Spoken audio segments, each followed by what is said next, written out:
الحمدللہ والصلاة والسلام علی رسول اللہ۔ آج کا سوال ہے، ہم قرآن کریم کی تلاوت کے دوران یہ کیسے محسوس کریں کہ اللہ ہم سے مخاطب ہے؟ جواب ہے الحمدللہ، قرآن کے ذریعے اللہ تعالیٰ انسان سے مخاطب ہوتا ہے۔ اس کا احساس اس طرح پیدا ہوگا کہ خاموشی سے قرآن کریم سنیں، قرآن کریم پر غور فکر کریں اور پھر اس پر عمل بھی کریں۔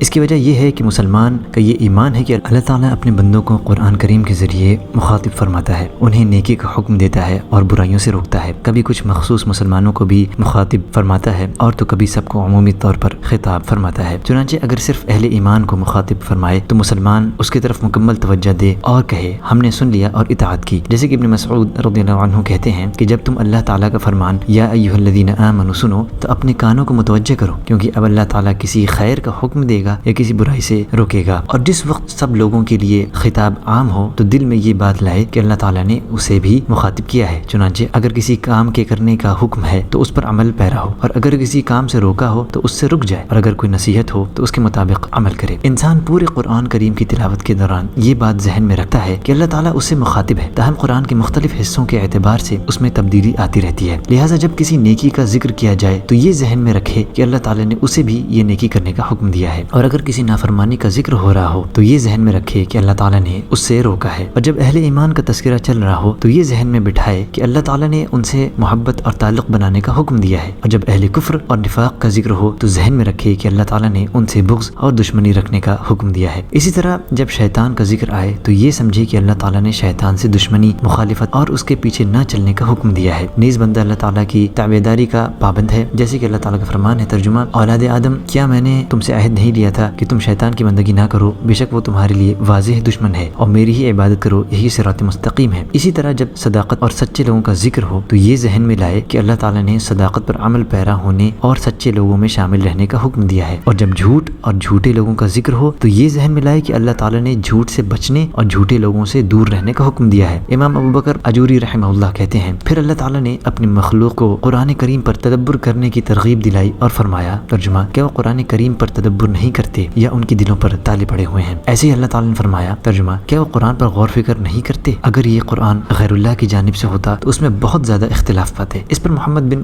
حسین ابو بکر اجوری رحمہ اللہ کہتے ہیں، کیا تم نہیں دیکھتے اللہ تم پر رحم فرمائے، اپنے کرم فرما مولا کی جانب وہ کس طرح اپنی خلقت کو قرآن کریم پر تدبر کی ترغیب دیتا ہے۔ اللہ کے کلام پر تدبر کرنے والا رب تعالیٰ کی معرفت حاصل کر لیتا ہے، اسے اللہ کی عظیم سلطنت اور قدرت کی پہچان ہو جاتی ہے، وہ جان لیتا ہے کہ اس کا مومنوں پر کتنا عظیم فضل ہے، ساتھ میں اسے یہ بھی معلوم ہو جاتا ہے کہ اس پر کون سی عبادات اللہ کے لیے فرض ہیں۔ ان سب چیزوں کے بعد انسان اپنی ذمہ واجبات پابندی سے ادا کرنے لگتا ہے اور ان تمام چیزوں سے خبردار رہتا ہے جن سے مولا کریم نے خبردار کیا ہے، اور ایسی تمام چیزوں سے محبت کرنے لگتا ہے جن سے اللہ تعالیٰ نے محبت کی ترغیب دلائی ہے۔ اب جس شخص کو قرآن کریم کی تلاوت کے وقت ایسی حالت ہو یا کسی دوسرے سے تلاوت سنتے ہوئے یہ حالت اپنائے تو قرآن کریم اس کے لیے شفا بن جاتا ہے۔ وہ شخص دولت کے بغیر ہی صاحب مال ہو جاتا ہے، خاندانی اثر و رسوخ کے بغیر ٹھاٹھ رکھتا ہے، اسے ایسی چیزوں سے مانوسیت ہو جاتی ہے جن سے دوسرے وحشت کھاتے ہیں۔ وہ جب بھی کسی سورت کی تلاوت کا آغاز کرتا ہے اس کا ایک ہی مقصد ہوتا ہے کہ میں جو کچھ پڑھ رہا ہوں اس سے نصیحت کیسے حاصل کروں گا۔ اس کا یہ مقصد نہیں ہوتا کہ میں کب اس سورت کو مکمل کروں گا، اس کا مقصد یہی ہوتا ہے کہ میں اللہ تعالیٰ کی باتوں کو کب سمجھوں گا، کب برائی سے باز آ جاؤں گا اور کب نصیحت پکڑوں گا، کیونکہ وہ قرآن کریم کی تلاوت عبادت سمجھ کر کرتا ہے، اور عبادت غفلت کے ساتھ نہیں ہوتی۔ اللہ تعالیٰ عمل کی توفیق عطا فرمائے۔ تو قرآن مجید کی تلاوت کرتے ہوئے انسان کی یہی کیفیت ہونی چاہیے۔ واللہ اعلم۔ اس ویڈیو کو تمام جگہ شیئر انشاءاللہ ضرور کریں۔ جزاکم اللہ خیرا۔ السلام علیکم ورحمۃ اللہ وبرکاتہ۔